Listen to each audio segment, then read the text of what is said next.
Hello students, ये आपका part third video इस चैप्टर का। पार्ट थर्ड वीडियो में हम लोग चैप्टर पढ़ रहे हैं विद्युत धारा यानी कि इलेक्ट्रिक करंट। और आज हम लोग सबसे पहले बात करेंगे सेल क्या होता है। ये देख रहे हैं ना, यही आपका सेल है, इसी के बारे में जानेंगे। विद्युतीय सेल के बारे में हम लोग पहले समझ लेते हैं। सेल अंग्रेजी में भी इसे क्या कहते हैं, सेल ही बोलते हैं। चलिए तो पहले हम लोग सेल को परिभाषित कर देते हैं। तो हम लोग लिख सकते हैं यहाँ पे कि सेल एक ऐसी युक्ति है जो अपने अंदर हो रहे रासायनिक अभिक्रियाओं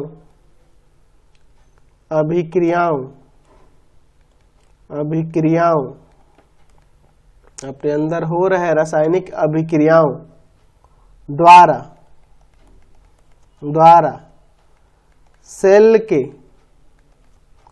दोनों इलेक्ट्रोडों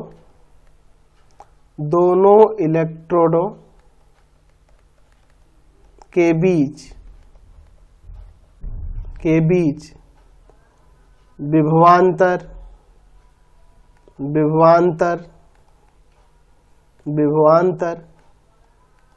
बनाए रखती है।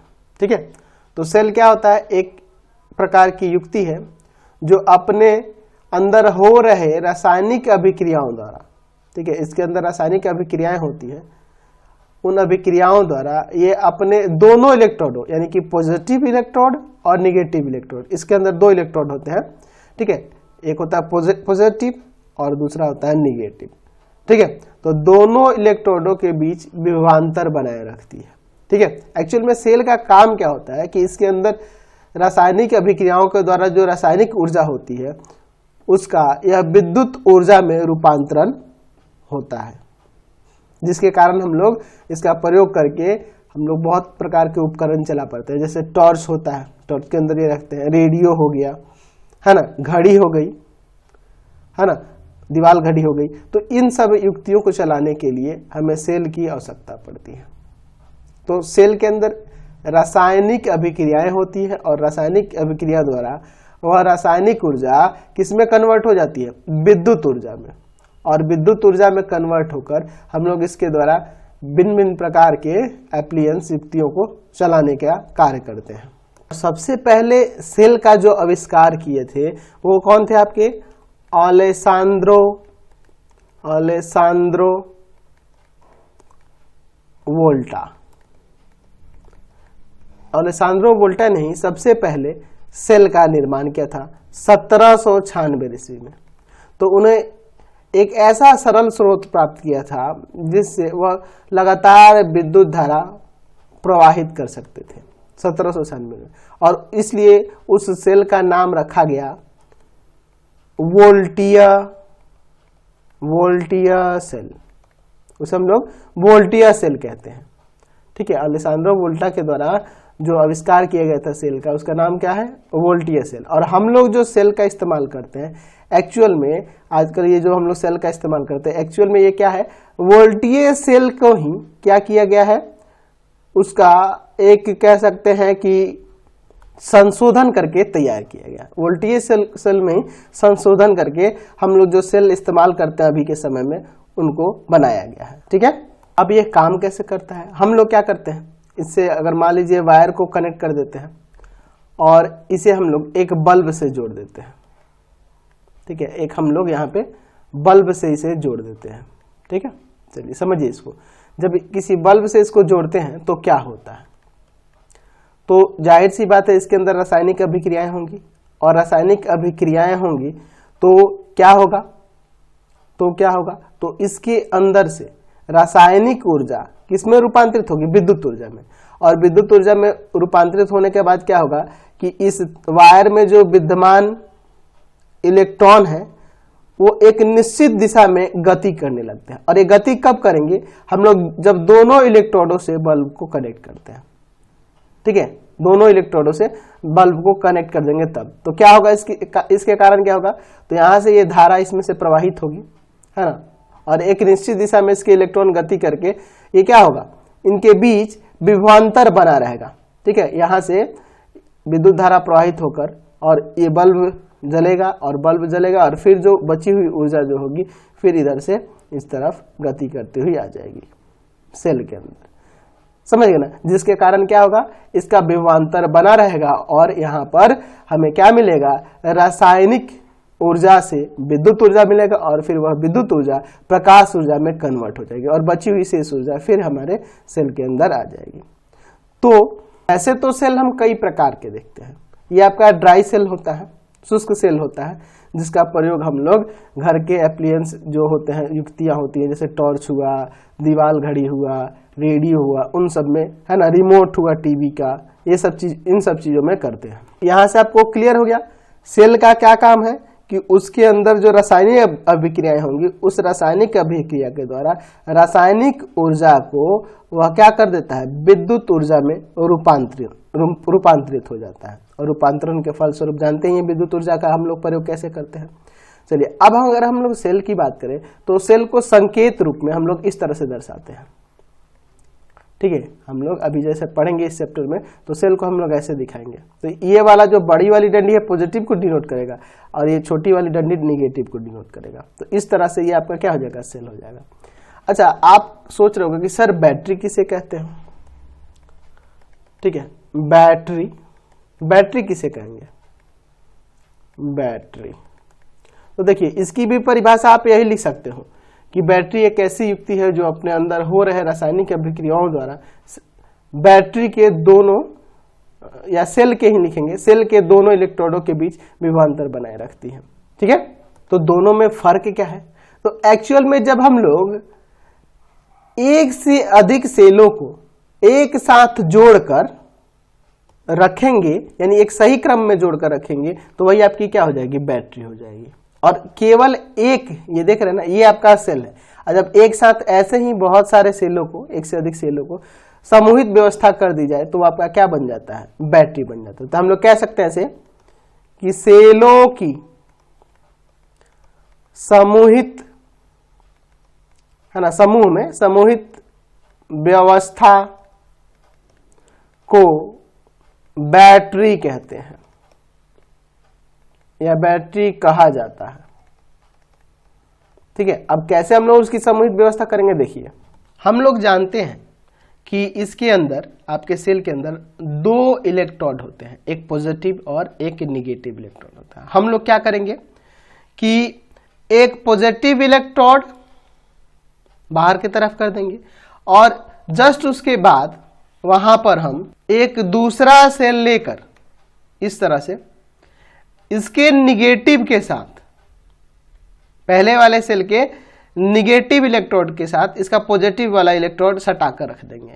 फिर इसी तरह से फिर एक और सेल लेकर इस सेल के निगेटिव वाले से इसका पॉजिटिव टर्मिनल जोड़ देंगे।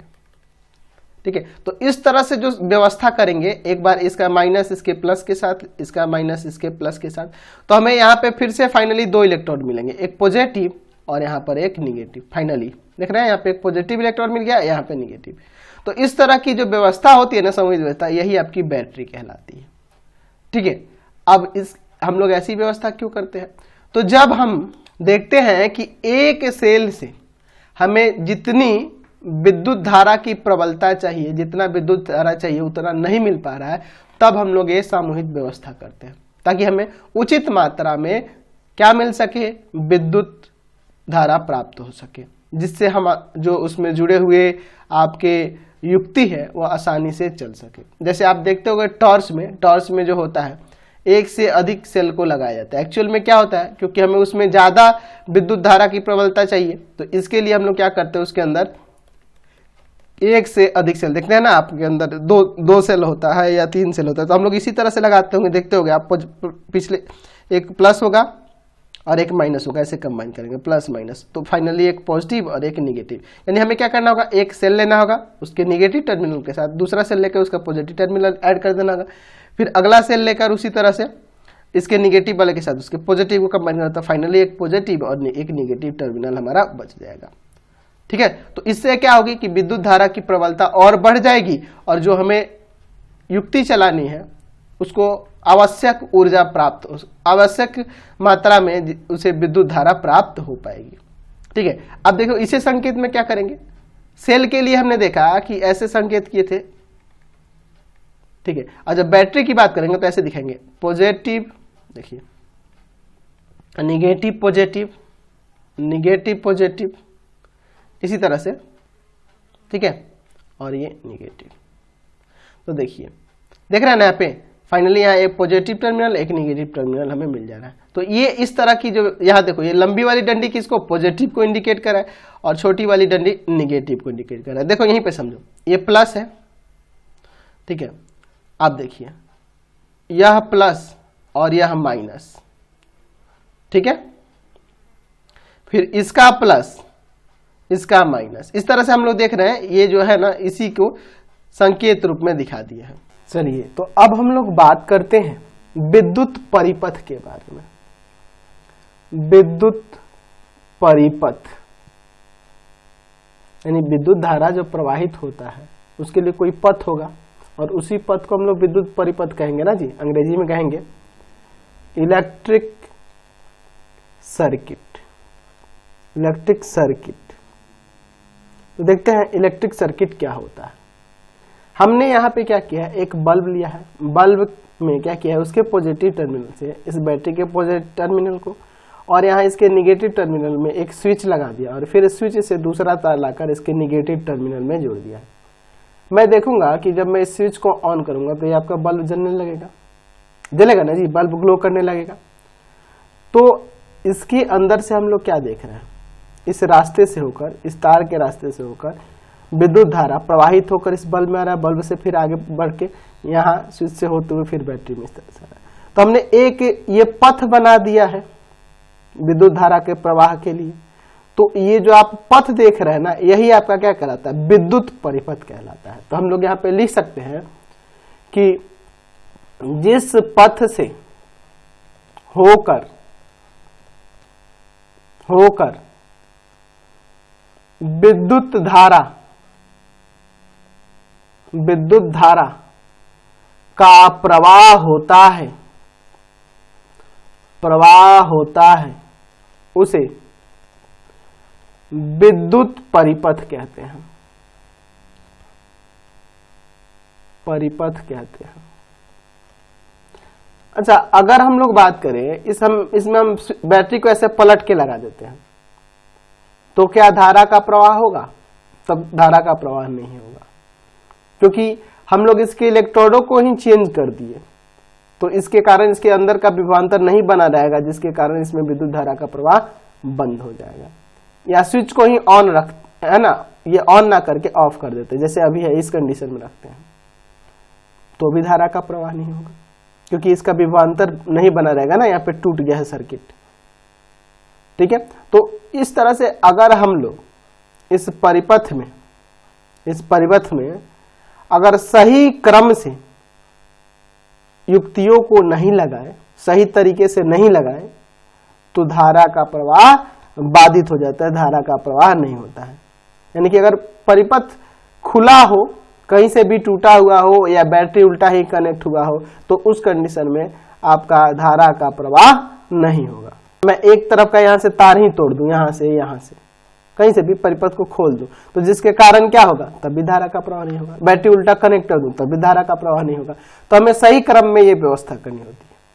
अब अगर मैं बात करूं, बैटरी हुआ, बल्ब हुआ, स्विच हुआ, है ना, परिपथ में इस्तेमाल होने वाला जितना भी होता है, आपके घर में भी देखे होंगे बोर्ड वगैरह में जो लगाया जाता है, स्विच है ना जी, पंखा हुआ, है ना, या फिर आप फ्यूज हुआ, फ्यूज तार लगता है ना।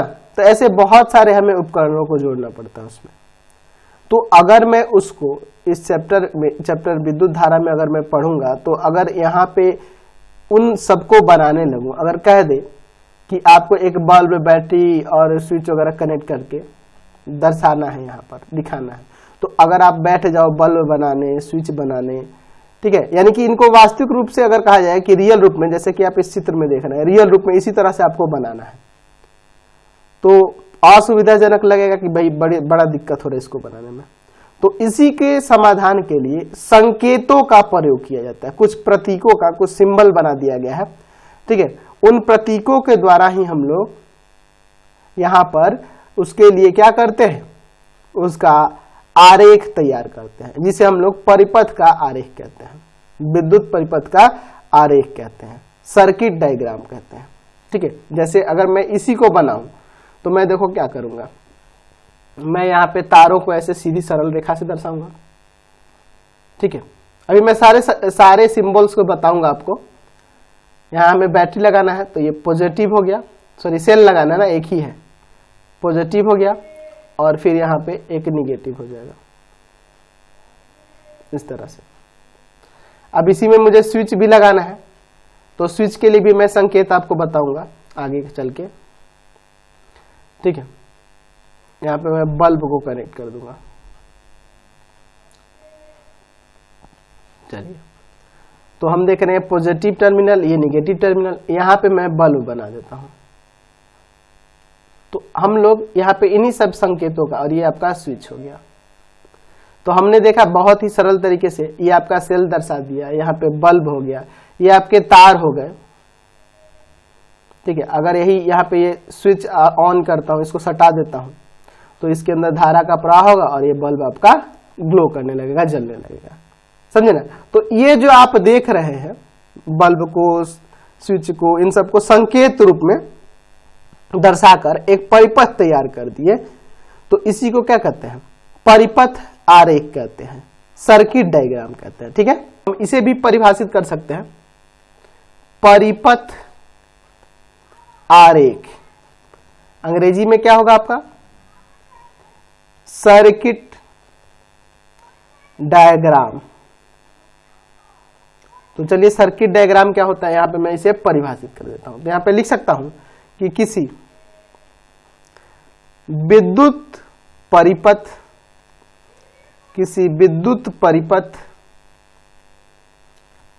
के विभिन्न अवयवों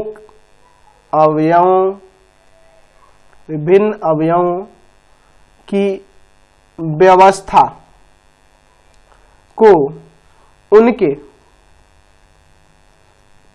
प्रतीकों द्वारा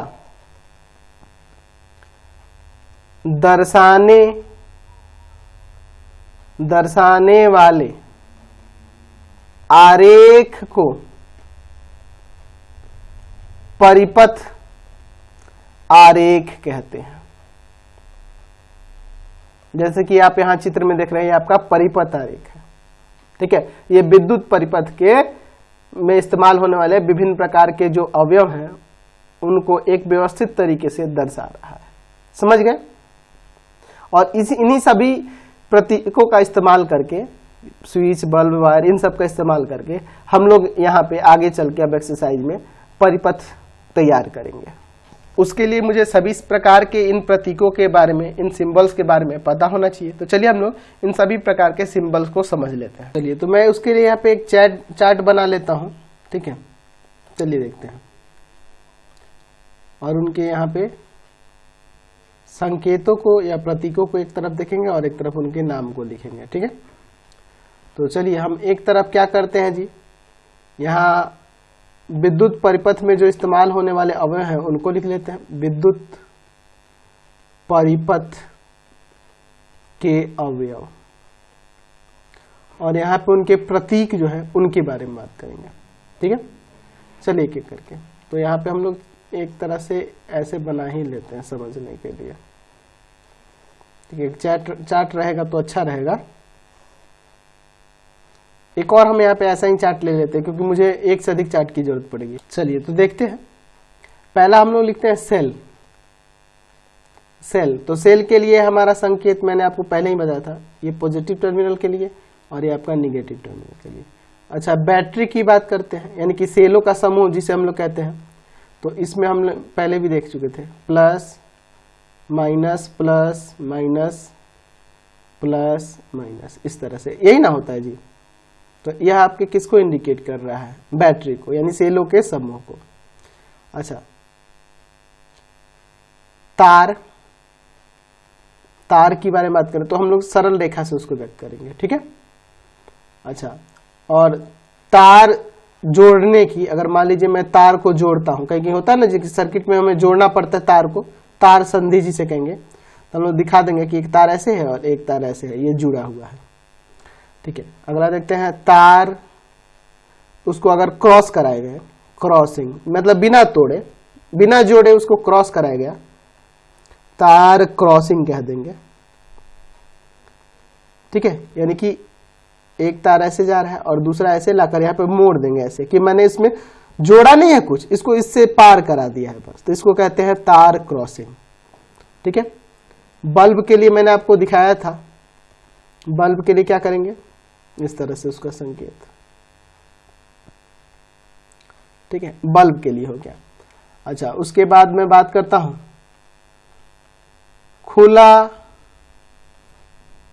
स्विच, खुला स्विच की बात करेंगे तो खुला स्विच जो होगा, तो खुला स्विच के लिए हम लोग ऐसे यूज करेंगे, ठीक है, ऐसे जोड़ेंगे नहीं इसको, ये खुला है। चलिए अब उसके बाद ले लेते हैं यहाँ पे बंद स्विच, क्या होगा, बंद स्विच, तो बंद स्विच के लिए ऐसे दे देंगे, एक दूसरे से सटा देंगे यहां पर, ठीक है, यानी ये इस तरह से कुछ कर देंगे, ठीक है। उसके बाद बंद स्विच के बाद ले लेते हैं आपका खुली प्लग कुंजी, खुली प्लग कुंजी, इस तरह से, और आपकी बंद प्लग कुंजी, प्लग कुंजी, उसको कैसे करेंगे, तो इसी के अंदर यही संकेत रखेंगे, बीच में एक डॉट दे देंगे इस तरह से, ठीक है। और क्या हो जाएगा जी, अच्छा एमीटर को देख लेते हैं, एमीटर का भी, अब एमीटर क्या होता है इसके बारे में मैं अभी आगे बात करूंगा, ठीक है। एमीटर बात करते हैं, तो एमीटर के लिए हम लोग ऐसे संकेत लेते हैं, अंदर ए लिख देंगे और एक तरफ पॉजिटिव एक तरफ निगेटिव। अच्छा, वोल्ट मीटर के लिए, वोल्ट मीटर के लिए, तो वोल्ट मीटर के लिए इसी तरह का होगा, बस बीच में भी लिख देंगे, ठीक है। अच्छा, एक और हम लोग इसी में देख लेते हैं, जगह है ही हो जाएगा, प्रतिरोधक के लिए, प्रतिरोधक के लिए, ठीक है, ये हो जाएगा। अब ये प्रतिरोधक क्या होता है, सब कुछ इसमें इसी चैप्टर में आगे डिस्कस करेंगे। ऐसे तो बहुत सारे उपयोग में आने वाले अवयव हैं विद्युत परिपथ में, लेकिन हमको सभी के बारे में नहीं जानना है, हम लोग क्लास 10th में जितना आवश्यक है उतना ही जानेंगे, ठीक है। चलिए अब आगे बढ़ते हैं, आगे हम लोग बात करेंगे विद्युत धारा की प्रबलता के बारे में, विद्युत धारा की प्रबलता। विद्युत धारा के बारे में हम लोग तो पढ़ ही चुके हैं, अब विद्युत धारा की प्रबलता यानी कि कितना मात्रा में विद्युत धारा प्रवाहित हो रही है ना, उसी के बारे में बात करने वाले हैं, और वो कैसे हम लोग ज्ञात करेंगे इसके बारे में बात करने वाले हैं। तो हम लोग विद्युत धारा की प्रबलता को यहाँ पे परिभाषित कर सकते हैं कि किसी विद्युत धारा की प्रबलता के लिए हम लोग कह सकते हैं कि किसी चालक के किसी अनुप्रस्थ काट, अनुप्रस्थ काट, अनुप्रस्थ काट का मतलब समझते हैं ना, क्रॉस सेक्शन उसका, यानी कहने का मतलब अगर मैं तार ले लेता हूं यहाँ, तो तार का अनुप्रस्थ काट ये वाला हिस्सा होगा, ये वाला, चाहे ये वाला हिस्सा होगा, चाहे ये वाला हिस्सा, इसका क्रॉस सेक्शन, ठीक है। अनुप्रस्थ काट को पार करने वाली विद्युत धारा की प्रबलता, विद्युत धारा की प्रबलता, विद्युत धारा की प्रबलता यानी कि इसके क्रॉस सेक्शन से, इसके क्रॉस, इस चालक के क्रॉस सेक्शन से जो विद्युत धारा पार करी है उसकी प्रबलता की बात करें हम लोग, उस अनुप्रस्थ काट से होकर प्रति इकाई समय में प्रवाहित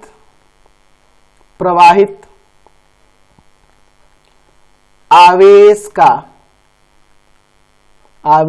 का परिणाम है।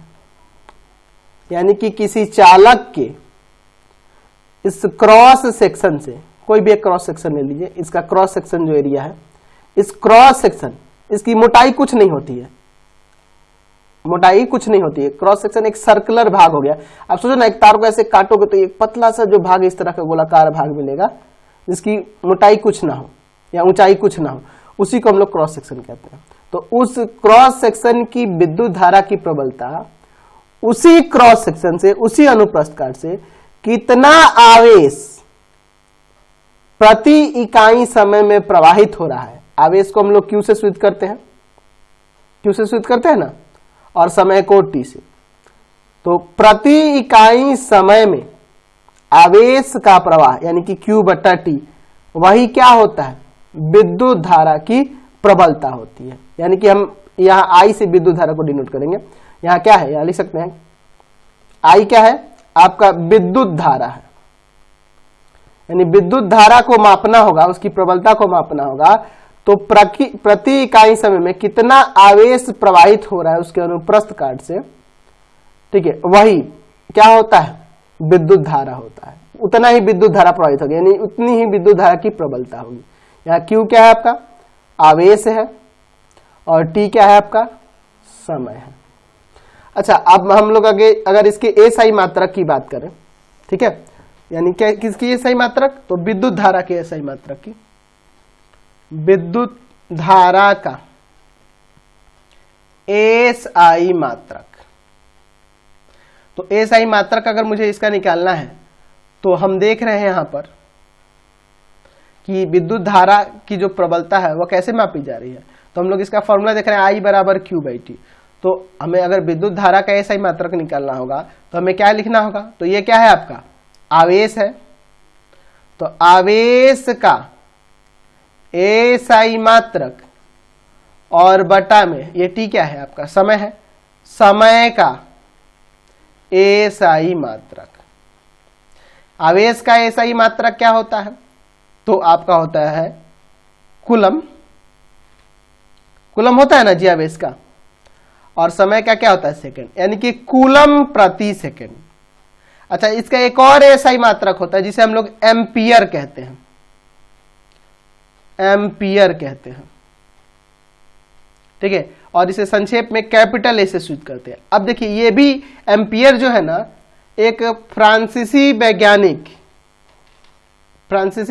उनका नाम क्या था जी, तो उनका नाम था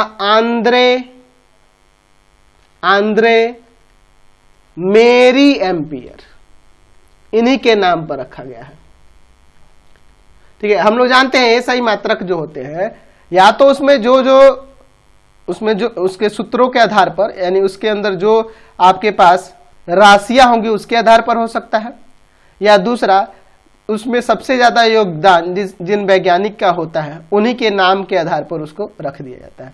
तो यहां पर हम लोग समझ गए कि विद्युत धारा का एसआई मात्रक कूलम प्रति सेकंड या एम्पियर होता है, जिसे हम लोग कैपिटल ए से भी सूचित करते हैं, ठीक है। एम्पियर जो रखा गया है, इनके सम्मान के लिए रखा गया है, ठीक है, समझ गए ना, कोई दिक्कत नहीं है, एक इसमें कुछ लॉजिक नहीं है, बस इनके सम्मान के लिए ये संकेत दे दिया गया है, ठीक है, एसआई मात्रक के रूप में, ठीक है, समझ गए। अब देखिए, हमने यहां पर देखा कि I बराबर, यानी विद्युत धारा किसके बराबर होती है, Q/T के। तो हम यह ऐसे भी तो लिख सकते हैं ना, Q बराबर I/T, यानी कि मुझे आवेश निकालना होगा तो विद्युत धारा की प्रबलता में हम लोग समय से गुना कर देंगे तो हमें आवेश प्राप्त हो जाएगा, समझ रहे हैं ना। तो अब हम लोग इस वीडियो में इतना ही रहने देते हैं, नेक्स्ट वीडियो में हम लोग आगे चलेंगे, आगे चैप्टर में बढ़ेंगे। आपको हमारे 3 चैनलों को सब्सक्राइब करना होगा। पहला है पाथ फाइंडर क्लासेस छपरा, दूसरा है आपका भारती भवन रविकांत सर, भारती भवन रविकांत सर, और तीसरा है आपके रविकांत सर के नाम से। तीनों चैनल को सब्सक्राइब कर लेंगे। इससे रिलेटेड वीडियो के लिए सीधे डिस्क्रिप्शन में जाएंगे और इससे रिलेटेड नोट्स के लिए गूगल पे जाकर सर्च करेंगे www.ravikantsir.in और यहाँ पर जाकर आप सभी क्लासेस के नोट्स और उनके PDF को डाउनलोड कर सकते हैं और पढ़ भी सकते हैं।